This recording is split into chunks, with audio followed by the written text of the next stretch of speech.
সূরাতুদ দোহার কেন্দ্রীয় আলোচ্য বিষয় হচ্ছে হতাশ হওয়া যাবে না, নিরাশ হওয়া যাবে না, হাল ছাড়া যাবে না, ভরসা রাখতে হবে একজনের উপর। চিৎকার করে বলেন, তিনি কে? আল্লাহ। এই সূরাটা নাজিল হওয়ার একটা ব্যাকগ্রাউন্ড আছে, শুনবেন। বিষ্ণু ঈসা ইসলামের কাছে যখন ওহী নাজিল হতে শুরু করলো, বিষ্ণু ঈসা ইসলাম ওহীর কথাগুলো পৌঁছে দিতে লাগলেন।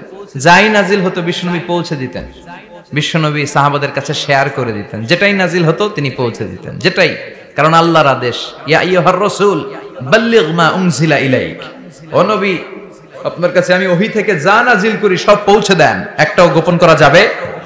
আল্লাহর কাছ থেকে বিশ্বনবী যে সমস্ত মেসেজ, ইনফরমেশন, তথ্য, রেভেলেশন ওহী পেয়েছে, একটাও কি বিশ্বনবী গোপন করেছে? সব প্রকাশ করে গিয়েছে, সব শেয়ার করে গিয়েছে।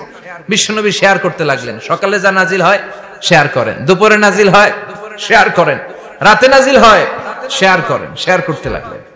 কিন্তু কি অবাক করা কাণ্ড, হঠাৎ করে এই ওহী আসার ধারাবাহিকতা আল্লাহ বন্ধ করে দিলেন। ওহী আর আসে না, আকাশ থেকে নতুন তথ্য আর নামে না। ঘটনা কি? ওহী আসে না কেন? তথ্য আসে না কেন? জিব্রাইল আসে না কেন? কোন বর্ণনা এসেছে 15 দিন, কোন বর্ণনায় 1 মাস, 3 মাস, এমনকি 6 মাস পর্যন্ত বর্ণনা পাওয়া যায় যে বিশ্বনবীর কাছে 6 মাস ওহী আসে নাই। বিশ্বনবী তো অবাক, ঘটনা কি? ওহী নামে না কেন? আর ওহী না আসলে তো বিশ্বনবী শেয়ার করতে পারে না। এতদিন যা আসতো বলে বেড়াতো, এখন আসেও না, বলতেও পারে না। কাফির মুশরিকরা বিশ্বনবীর গালি দিতে শুরু করলো, মুহাম্মদের রব মুহাম্মদরে ভুইলা গেছে, মুহাম্মদের আল্লাহ মুহাম্মদরে ছেড়ে দিয়েছে। বিশ্বনবীর চাচি আবু লাহাবের স্ত্রী উম্মে জামিল বলতে শুরু করলো, কি মুহাম্মদ, তোমার শয়তানটা তোমার কাছে আসে না? না, শয়তান দ্বারা তিনি জিব্রাইলকে বুঝিয়েছেন যে তোমার জিব্রাইল তোমার কাছে আসে না। এভাবে সবাই গালমন্দ করতে শুরু করলো যে মুহাম্মদের আল্লাহ মুহাম্মদকে ভুলে গিয়েছে। বিষ্ণু ঈসা ইসলাম নিজেও হতাশ হয়ে গেলেন। কি রে, ওহী আসে না কেন? আমার কোনো ভুল হচ্ছে না তো? আমার কোনো অপরাধ হয়ে গেল না তো? আল্লাহ কি আমার উপর অসন্তুষ্ট হয়েছেন? আল্লাহ কি আসলেই আমারে ভুলে গেছেন? আল্লাহ কি আমাকে ত্যাগ করেছেন? তিনি কি আমার উপর রেগে আছেন? আমরাও মাঝে মাঝে এরকম হতাশ হয়ে পড়ি। এরকম হতাশ লোক আছে না নাই? কিরে, আমার দোয়া কবুল হয় না কেন? আল্লাহ আমার ডাকে সাড়া দেয় না কেন? আমার জীবনে এত দুঃখ কেন? আমার জীবনে তো ভালো কিছু হয় না, খালি সব কষ্ট আমার কেন? এরকম আছে না নাই? এরকম হতাশদের জন্য এই সূরাটা একটা আলোকবর্তিকা, মোটিভেশনাল সূরা। আলহামদুলিল্লাহ পড়েন। বিশ্বনবীকে আল্লাহ আশ্বস্ত করলেন আর এই সূরাটা নাজিল করলেন আর বললেন, ওয়াদ-দুহা, ওয়াদ-দুহা, দুহা মানে আলো, দুহা মানে আলো, প্রভাতের সূর্য কিরণের শপথ। Look up, the sunlight, it's a very beautiful day out there. ও নবী, হতাশ হবেন না, বেরোন, সকালের সূর্যটা কত সুন্দর, কি ঝলঝলে পৃথিবী, ফকফকে আর তকতকে, দেখলেই মনটা ভরে যায়, ঠিক কি না? দুহা, দুহা মানে আলো, আশার আলো। এই আজকে আলো না থাকলে আমার দেখা যেত? এজন্য কোরআনকে আল্লাহ আলো বলেছেন। কোরআনকে কি বলেছে? কিতাবুন আনজালনাহু ইলাইকা লিতুখরিজান নাসা মিনাল যুলুমাতি ইলান নূর। Muhammad, I've revealed this holy Quran unto you to lead the mankind out of darkness into the light. অন্ধকার থেকে লাইট, লাইট মানে কি? আলো, আলোর দিকে নেয়ার জন্য কোরআন পাঠিয়েছি। আবার বিশ্বনবীকেও আল্লাহ নূর, নূরের সাথে তুলনা করেছেন। আবার বিশ্বনবী আল্লাহর কাছে নূর চাইতেন, বলতেন, আল্লাহ আমার ডানে আলো দাও, আমার বায়ে আলো দাও, আমার সামনে আলো দাও, পিছনে আলো দাও, উপরে আলো দাও, নিচে আলো দাও, আমার দেহে আলো দাও, আমার মাংসপেশির ভিতরে আলো দাও, আমার হাড্ডির ভিতরে আলো দাও, আমার জন্য তুমি আলো দাও। পড়েন আমিন। এজন্য আলো ছাড়া বেঁচে থাকা অসম্ভব। আল্লাহ তাআলা আলোর নামে সূরা দিলেন, সূরাতুদ দুহা, প্রভাতের আলো, প্রভাতের সূর্য কিরণের শপথ, আলোর শপথ। সুবহানাল্লাহ পড়েন। এরপর আল্লাহ বললেন, ওয়াল লাইলি ইযা সাজা, আলোর শপথ, সকালবেলার সূর্য কিরণের শপথ। দ্বিতীয় আয়াতে আল্লাহ বললেন, রাত্রিবেলার শপথ, যখন রাত্রিটা নিঝুম হয়, হয় নিস্তব্ধ, নিঝুম আর নিস্তব্ধ রাতের শপথ। তাহলে আল্লাহ আলোর কসম কাটলেন, তারপরে অন্ধকারের কসম কাটলেন, ঠিক কিনা? আলো দ্বারা মূলত আল্লাহ তাআলা ওহীর আগমনকে বুঝিয়েছে, আর অন্ধকার দ্বারা আল্লাহ তাআলা ওহীর অনুপস্থিতি বুঝিয়েছে। এটা দিয়ে আল্লাহ বুঝাতে চাইলেন, ও নবী, কাফির মুশরিকরা আপনারা গালি দেয়, ওরা বলে যে আমি আপনারে ভুলে গেছি, আমি আপনারে ত্যাগ করেছি, আমি আপনার প্রতি অসন্তুষ্ট না, না, আমি ইচ্ছা করে ওহী পাঠাই না। কারণ সব সময় আলো থাকলে ভাল লাগে না, কিছু সময় অন্ধকারের দরকার আছে না নাই? বুঝে শুনে উত্তর দিয়ে। 24 ঘন্টা আলো, 365 দিন খালি আলো আলো আরো আলো। যদি সূর্যের আলো সব সময় থাকে 365 দিন, ভাল লাগবে? রাতে ঘুমাবেন কেমনে? আবার সব সময় ঘুটঘুটে অন্ধকার, আলো নাই, ভাল লাগে? ক্ষেত খামারে চাষ করা লাগবে না, বাজারে যাওয়া লাগবে না। তার মানে আলোরও দরকার আছে, অন্ধকারেরও দরকার আছে। এটা দিয়ে আল্লাহ বুঝাতে চাইলেন, নবী ওহী নাজিল করার জন্য দরকার আছে, মাঝে মাঝে ওহী বন্ধ রাখা আপনারে বিশ্রাম দেওয়ারও দরকার আছে। চিৎকার করে পড়েন আল্লাহু আকবার। এজন্য আল্লাহ বললেন ওয়াদ-দুহা ওয়াল-লাইলি ইযা সাজা মা ওয়াদ্দা'আকা রাব্বুকা ওয়া মা ক্বালা ওয়ালাল আখিরাতু খায়রুল লাকা মিনাল উলা। সুবহানাল্লাহ পড়েন। ও নবী, প্রভাতের সূর্য কিরণের শপথ, নিঝুম নিস্তব্ধ রাত্রিবেলার শপথ, আলো আর অন্ধকারের শপথ করে আমি বললাম, আপনার প্রভু আপনারে ভুলে যায় নাই, আপনার উপর অসন্তুষ্ট হয় নাই। আমি আল্লাহ ইচ্ছা করে ওহী বন্ধ রেখেছি, কারণ ওহীর একটা পাওয়ার আছে। বারবার ওহী রিসিভ করলে আপনার স্নায়ু এটা সহ্য করতে পারবে না, আপনার দেহ এটারে বরদাস্ত করতে পারবে না। নবী, আমি আপনার প্রতি এত রহম দিল, এত ভালোবাসি, বারবার ওহী নিতে নিতে আপনার যে কষ্ট হয়, এই কষ্টটা আমার আল্লাহর সহ্য হয় না। এজন্য আমি আল্লাহ ইচ্ছা করে কিছুদিন ওহী বন্ধ রাখছি। সুবহানাল্লাহ পড়েন। তার মানে এই নয় যে আমি আপনারে ভুলে গিয়েছি, আমি আপনারে ছেড়ে দিয়েছি। আরে নবী, আমি তো আমার নামের সাথে আপনার নামকে জুড়ে দিয়েছি। লা ইলাহা ইল্লাল্লাহ মুহাম্মাদুর রাসূলুল্লাহ। যেখানে আমার আল্লাহর নাম, সেখানে বিশ্ব নবীর নাম আছে না নাই? আজান যখন দেই আল্লাহু আকবারের পরে বিশ্ব নবীর নাম আছে না নাই? একামতে আছে না নাই? আবার আল্লাহর জন্য যখন সালাত আদায় করি, শেষ বৈঠকে বিশ্ব নবীর উপর দুরূদ আছে না নাই? রাফা'না লাকা যিকরাক। ও নবী, আপনার নামকে আমি অনেক উপরে তুলে ধরেছি। আমার নাম যেখানে, আপনার নাম ওইখানে। গোটা বিশ্বব্যাপী আপনার নাম ছড়ায় যাবে। ওরা আপনারে গালি দেয় কবি বলে, ওরা গালি দেয় গণক বলে, ওরা বলে আপনি আবতার, লেস কাটা। আসলে যারা আপনারে গালি দেয় ওরাই লেস কাটা। ওরা আপনারে বলে আপনি নির্বংশ, আপনার ছেলেগুলো বেঁচে নাই, মেয়ে বেঁচে আছে, আপনার নাম নেয়ার কেউ থাকবে না। ওই আবু জাহেল, উতবা, সাইবা, ওদের নাম নেয়ার কেউ থাকবে না। আপনি লেস কাটা নন, আপনি নির্বংশ নন। ইন্না শানিয়াকা, চিল্লায় বলেন ইন্না শানিয়াকা। যারা আপনারে গালি দেয়, যারা আপনারা নিয়ে কটু কথা বলে, ওরাই লেস কাটা, ওরাই নির্বংশ। ওদের বংশকে আমি আল্লাহই নির্বংশ করে ছাড়ি। চিল্লায় বলেন ঠিক কিনা? ও নবী, মা ওয়াদ্দা'আকা রাব্বুকা ওয়া মা ক্বালা। আপনার রব আপনারে পরিত্যাগ করে নাই, আপনারে ভুলে যায় নাই, আপনারে ছেড়ে দেয় নাই। আপনার রব ইচ্ছা করেই ওহী নাজিল বন্ধ করে রেখেছে। আমি ইচ্ছা করেই আপনারে প্রেসার দিতে চাই নাই গো নবী, কারণ ওহী রিসিভ করা অনেক কঠিন। এটা আস্তে আস্তে আপনি অভ্যস্ত হবেন। সুবহানাল্লাহ পড়েন। ওহীর একটা পাওয়ার আছে না নাই? আমরা তো কি মজায় মজায় কোরআন পাইছি। এই যে কি সুন্দর কোরআন নিয়ে বসে পড়ি, তাফসীর করি, কি মজার কোরআন। আহা, এই কোরআনটা রিসিভ করতে যে বিশ্বনবীর কত কষ্ট হয়েছে। এই কোরআনকে আল্লাহ বলেছেন এটা কাওলান সাকিলা, very heavy and weighty word. এটা অনেক ওজনওয়ালা কথা। ইন্না সানুলকি আলাইকা কাওলান, এটার অনেক ওজন। এই কোরআনটা যদি পাহাড়ের উপর নাজিল করা হতো, পাহাড়গুলো দুমড়ে মুচড়ে ভেঙে টুকরো টুকরো হয়ে খান খান হয়ে যেত। ঠিক কি না?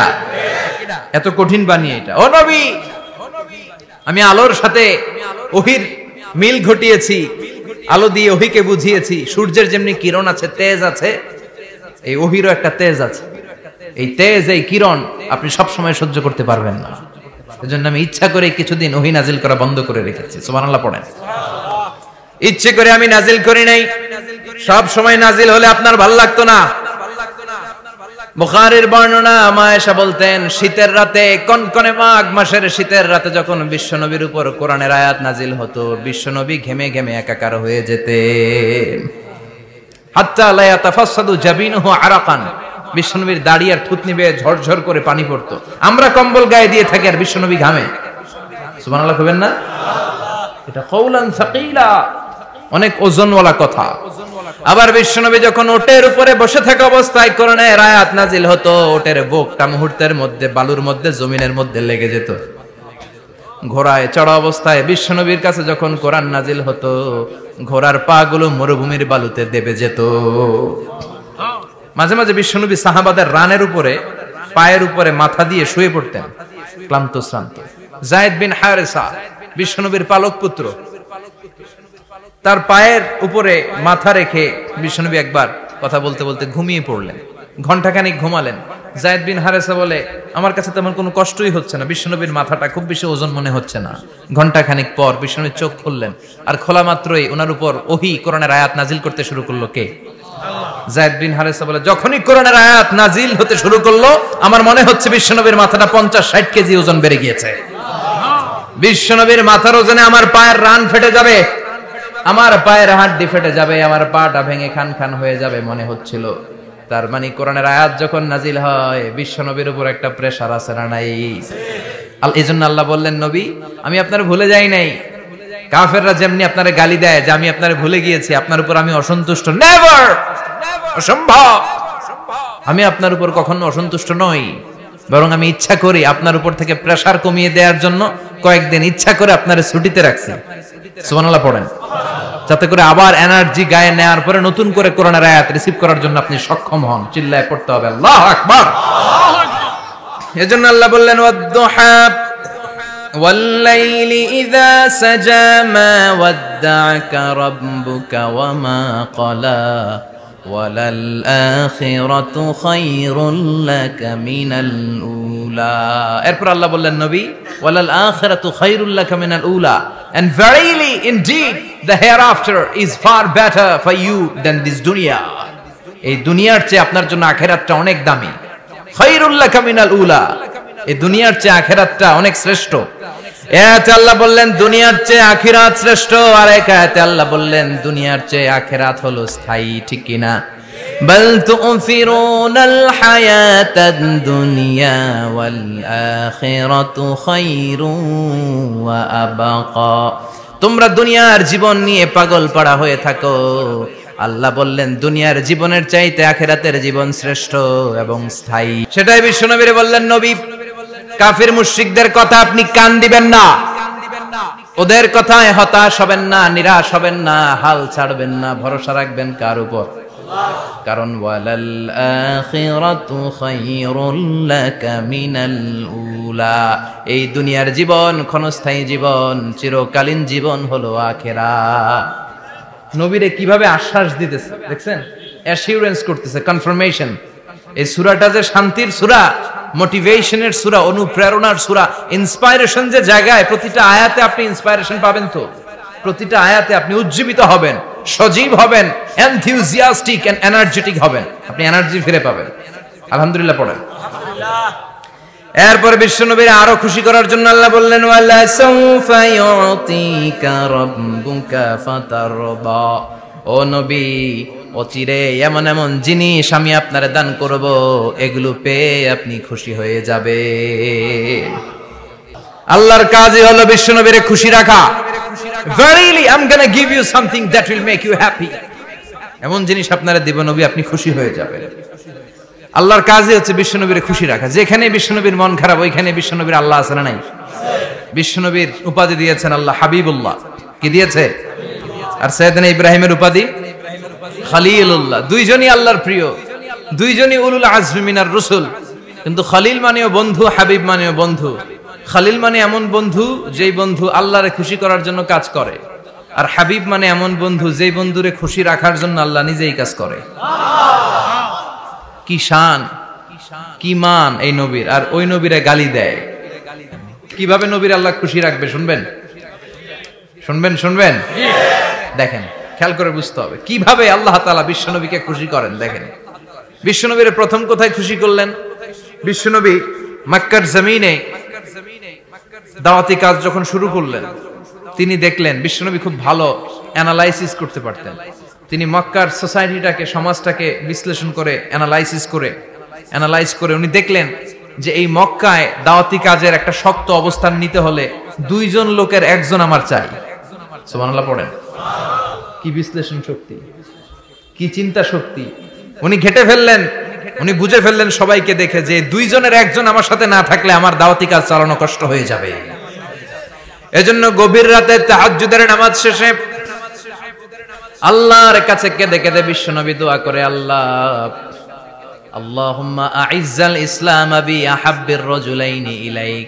আল্লাহ, দুইজন লোকের যেই লোকটারে তোমার দরবারে মকবুল মনে হয়, ভালো লাগে, পছন্দ হয়, তাদের একজনকে ইসলামের ভেতরে ঢুকিয়ে দিয়ে ইসলামকে তুমি বিজয় দান করে দাও। ও আল্লাহ, দুইজনের একজনকে আমার চাই। একজন হলো আবি জাহাল ইবনে হিশাম, হিশামের বেটা আবু জাহাল, আও উমর ইবনুল খাত্তাব, অথবা খাত্তাবের বেটা উমর। সুবহানাল্লাহ পড়েন। সাথে সাথে দোয়া কবুল করলো কে? আল্লাহ। কার জন্য করলো? নাকি আবু জাহেলের জন্য? আবু জাহেলের চোখের সামনে পর্দা ছিল, ও পর্দা সরায় না। ওর অন্তরে পর্দা, ও পর্দা উঠে সত্যটা দেখতে চায় না। এজন্য ওর জন্য গোটা বিশ্ববাসীর আছে ঘৃণা। ও যেখানে মারা গেছে, ওর যেখানে জন্মস্থান, ওইখানে সৌদি সরকার ল্যাট্রিন বানায় থুইছে, ঘৃণার প্রতীক। ওইখানে তো অন্য কিছু বানাইতে পারতো, ল্যাট্রিন বানাইতে যাবে কেন?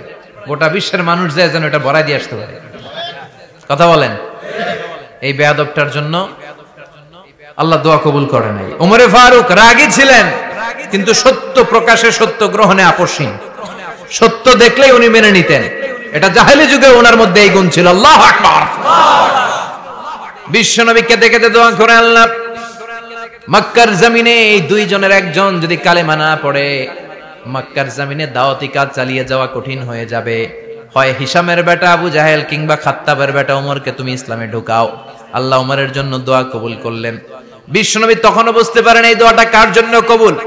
হঠাৎ ওমরে ফারুক বিশাল একটা নাঙ্গা তলোয়ার নিয়ে বিশ্বনবীকে হত্যা করার জন্য ছুটে এলো। বিশ্বনবী তখন মক্কার আরকাম ইবনে দারুল আরকামের ঘরে সাফা পাহাড়ের পাদদেশে লুকিয়ে লুকিয়ে দাওয়াতি কাজ করতেন। আশেপাশে সাহাবীরা বসা। বিশ্বনবীর চাচা হামজা ইবনে আব্দুল মুত্তালিব বললেন, নবী তাড়াতাড়ি পালিয়ে যান, ওই যে দেখা যায় ওমরে ফারুক তলোয়ার নিয়ে আপনারে মারতে আসছে। বিশ্বনবী বললেন, চাচা সরে যান। সাহাবীদেরকেও সরে যেতে বলেন, দরজাটা খুলে দেন, ওমরকে আসতে দেন। আমার তো মনে হচ্ছে ওই যে তাহাজ্জুদের নামাজ পড়ে আল্লাহর কাছে কেঁদে কেঁদে আমি দোয়া করেছি, আমার দোয়াটা আজকে কবুল হতে চলেছে। আমার তো মন বলছে আল্লাহ দোয়াটা কবুল করবে। দরজা খুলে দেন। ওমর ফারুক চলে আসলেন, এসে তলোয়ার রেখে দিয়ে আঙ্গুল উঁচু করে বললেন, আশহাদু আল্লা ইলাহা ইল্লাল্লাহ, আশহাদু আন্নাকা মুহাম্মাদ রাসূলুল্লাহ। ঝিনুকের ভেতর লুকিয়ে থাকে যেমন মতি, ঝিনুকের ভেতর লুকিয়ে থাকে যেমন মতি, কালমা শাহাদাতে আছে আল্লাহর জ্যোতি, কালমা শাহাদাতে আছে আল্লাহর জ্যোতি। সুবহানাল্লাহ পড়েন। কি আল্লাহর জ্যোতি এসে ওমরে ফারুকের হৃদয়টাকে নুরানি করে দিল। তিনি তলোয়ার রেখে ঘোষণা দিলেন, আশহাদু আল্লা ইলাহা ইল্লাল্লাহ ওয়া আশহাদু আন্নাকা মুহাম্মাদ আব্দুল্লাহ ওয়া রাসূলুহু। বিশ্বনবী খুশি হয়ে গেলেন। ফাতারদা ওয়ালা ওমরে ফারুকের ইসলাম ধর্ম গ্রহণ করানোর মাধ্যমে বিশ্বনবীর মনটারে খুশি করে দিল কে? আল্লাহ। ফাতারদা, বিশ্বনবী খুশি হয়ে গেলেন। পাইছেন আল্লাহ কিভাবে বিশ্বনবীরে খুশি করে? সুবহানাল্লাহ পড়বেন না? এরপরে বিশ্বনবী মক্কা থেকে তায়েফে দাওয়াত দিতে গেলেন। কোথায়? হজমরা যারা করেছেন 70 থেকে 75 80 কিলো দূরে পাহাড়ি পথ বেয়ে বেয়ে উঠতে হয়। 6-7 হাজার ফিট উপরে পাহাড়ের উপরে এই তায়েফের শহর, তায়েফ সিটি। ঠান্ডা। ওইখানে গেলে মনেই হবে না এটা সৌদি আরব। ওইখানে জ্যাকেট লাগে। কি লাগে? জ্যাকেট। বিশ্বনবী কষ্ট করে 80 কিলোমিটার পথ পাড়ি দিয়ে তায়েফের ছেলেদেরকে দাওয়াত দিতে গেলেন। কিন্তু বিশ্বনবীর দাওয়াতি এই ডাকে, এই আহ্বানে তারা সাড়া দেয় নাই। বিশ্বনবীর এই দাওয়াতকে তারা রিজেক্ট করেছে। বিশ্বনবীকে পাথর মেরেছে। বিশ্বনবীর মোবারক দেহটাকে রক্তাক্ত করেছে। আমার নবীর এই সুন্দর দেহটা বেয়ে বেয়ে ঝরঝর করে রক্ত ঝরেছে। তায়েফের মাটি সাক্ষী, তায়েফের পাথর সাক্ষী। 3টা জায়গায় বিশ্বনবী বেহুশ হয়েছে। এখনো ওখানে গেলে স্থানীয় লোকরা বলে, বংশ পরম্পরায় ওরা জেনে এসেছিল যে এই জায়গাগুলোতে বিশ্বনবীকে আঘাত করা হয়েছে। এখনো লোকজন দেখায়, এখানে পড়েছিল বিশ্বনবী, ওখানে পড়েছিল, ওখানে পড়েছিল, ওই খেজুর বাগানে বিশ্বনবী লুকিয়েছিল, আজও ওখানে খেজুর বাগানই করে রাখছে। আল্লাহু আকবার পড়েন। পাথর মেরে বিশ্বনবীকে রক্তাক্ত করা হলো। বিশ্বনবী রক্তাক্ত।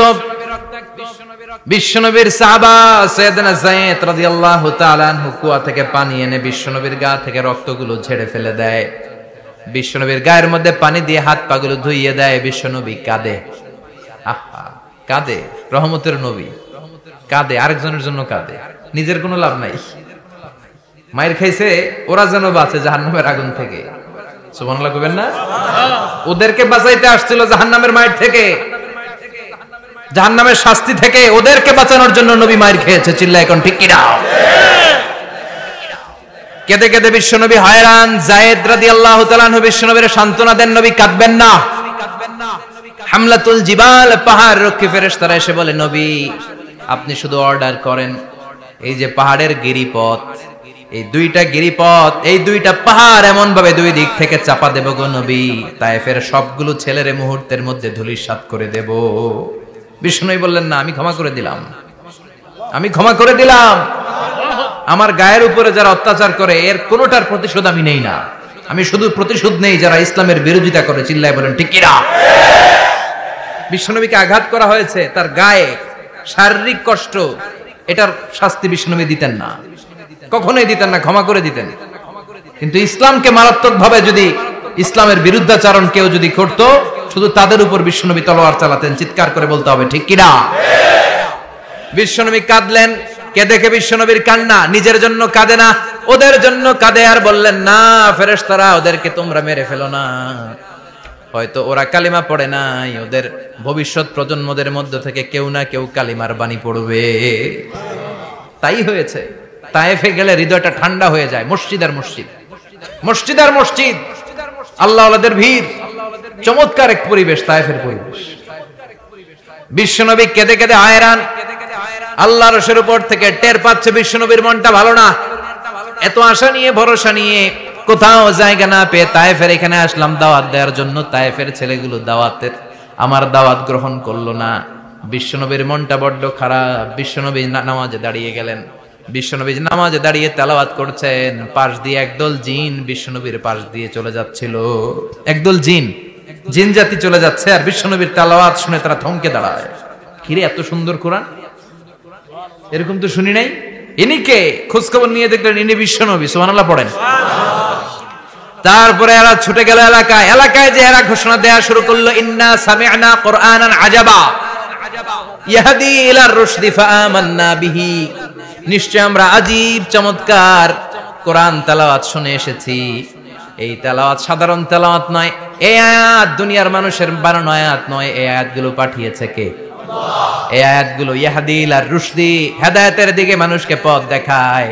তাই আমরা যারা এই তেলাওয়াত শুনেছি, আমান্না বিহি, এই তেলাওয়াত শুনে, কোরআন শুনে, বিশ্বনবীর কণ্ঠে তেলাওয়াত শুনে আমরা সবাই ঈমান এনে মুসলমান হয়ে গেলাম। বিশ্বনবী তখনও জানে না জিনেরা যে মুসলমান হয়েছে। বিশ্বনবী নামাজ পড়ে যখন বসলেন, সাইয়েদনা জিব্রাইল মারফত আল্লাহ বিশ্বনবীরে জানায়, ও নবী হতাশ হন কেন? হতাশ হবেন না, নিরাশ হবেন না, হাল ছাড়বেন না, ভরসা রাখবেন কার উপর? ও নবী হতাশ হন কেন? দাওয়াত দিতে এসেছিলেন তায়েফের যুবকদেরকে। তায়েফের যুবকরা দাওয়াত কবুল করে নাই তো কি হয়েছে? তার বিপরীতে অদৃশ্য জগতের একটা প্রাণী, জিন জাতি, তারা আপনার কণ্ঠের সুন্দর তেলাওয়াত শুনে কালিমা পড়ে মুসলমান হয়ে গিয়েছে গো নবী। বিশ্বনবীরে শোনায় দিলেন, ফাতারদা, বিশ্বনবী আবার খুশি হয়ে গেলেন। ওয়ালা সাউফা ইউতিকা রাব্বুকা, যেখানে বিশ্বনবীর মন খারাপ, বিশ্বনবীরে ভালো করার থেরাপি আল্লাহর জানা আছে না নাই? সুবহানাল্লাহ পড়ো। যেখানেই বিশ্বনবীর মন খারাপ, সেখানে বিশ্বনবীর মন ভালো করে দেয় কে? এরপরে বিশ্বনবীর কলিজার টুকরা খাদিজাতুল কুবরা তাহেরা ইন্তেকাল করলেন। বিশ্বনবীর মনটা, হৃদয়টা আবার ভেঙে খান খান হয়ে যায়। খাদিজাতুল কুবরা তাহেরা ছিল বিশ্বনবীর প্রথম স্ত্রী। নিজের যত সম্পদ ছিল সব বিশ্বনবীর পায়ের সামনে ঢেলে দিয়েছে, সব ঢেলে দিয়েছে বিশ্বনবীর জন্য। উনিও স্ত্রী, আমাদের স্ত্রীগুলাও স্ত্রী, পার্থক্য আছে না নাই? নিজের যা ছিল সব দিয়ে দিল স্বামীরে। বিশ্বনবী বলতেন, রুজিকতু হুব্বাহা, খাদিজাতুল কুবরার ভালোবাসা সহিহ মুসলিমের বর্ণনা আল্লাহ আমার হৃদয়ের ভিতরে রিজিক হিসেবে দিয়েছে। দোয়া করলে আল্লাহর কাছে বলছেন, আল্লাহ কিয়ামতের কঠিন দিন, যেদিন বন্ধু বন্ধুরে চিনবে না, ভাই ভাইরে চিনবে না, পীর সাহেব মুরিদরে চিনবে না, মুরিদ পীর সাহেবরে চিনবে না, দলের নেতা কর্মীরে চিনবে না, কর্মী দলের নেতারে চিনবে না, ওই কঠিন বিপদের দিনে আমি আমার খাদিজারে যেন ভুলে না যাই। একটা মহিলাকে রব্বুল আলামিন আরশের উপর থেকে সালাম জানিয়েছেন, মহিলাটার নাম হলো খাদিজা। ইসলামের সর্বপ্রথম কালিমা পড়ে যে নারীটা মুসলমান হয়েছেন তিনি হচ্ছেন খাদিজাতুল কুবরা তাহেরা। এই খাদিজাতুল কুবরা তাহেরা ইন্তেকাল করলেন, বিশ্বনবীর হৃদয়টা ভেঙে খান খান হয়ে যায়, হৃদয়টা ভেঙে যায়। এরপর চাচা আবু তালেব তিনিও ইন্তেকাল করলেন। বিশ্বনবীর হৃদয়টা মনটা বিষণ্ণ হয়ে যায়, চিন্তায় পেরেশান হয়ে যায়। ডানে বায়ে তাকিয়ে দেখে বিশ্বনবীর সাহায্য করার কেউ নাই, সব দিকে খালি শত্রু, সব দিকে বিশ্বনবীর দুশ্মন। কলিজার টুকরা স্ত্রী বাসায় নাই, শেল্টার দেওয়ার মতো চাচাও নাই। বিশ্বনবীর মনে হয় গোটা দুনিয়ায় যেন তার কেউ নাই। বিশ্বনবী আবার হতাশ হয়ে পড়ল। কিন্তু বিশ্বনবী যদি হতাশ হয়, ওনার মন ভালো করার একজন আছে, তিনি কে? আল্লাহ বললেন, জিব্রাইল যাও, আমার নবীর মন খারাপ, স্ত্রীর বিয়োগে বিশ্বনবী বিষণ্ণ, চাচা চলে গেল, বিশ্বনবীর হৃদয়টা ভেঙে খান খান হয়ে যায়। বিশ্বনবীরে বলো দুনিয়ায় থাকার দরকার নাই, ডেকে আমার আরশে নিয়ে আসো, আমার সাথে কথা বললে বিশ্বনবীর মন ভালো হয়ে যাবে। আমার সাথে কথা বললে নবীর মন ভালো হয়ে যাবে। সুবহানাল্লাহ পড়েন। কি নবী? উনার ভালো করা, মন ভালো করে দেয় আল্লাহর কাজ। সুবহান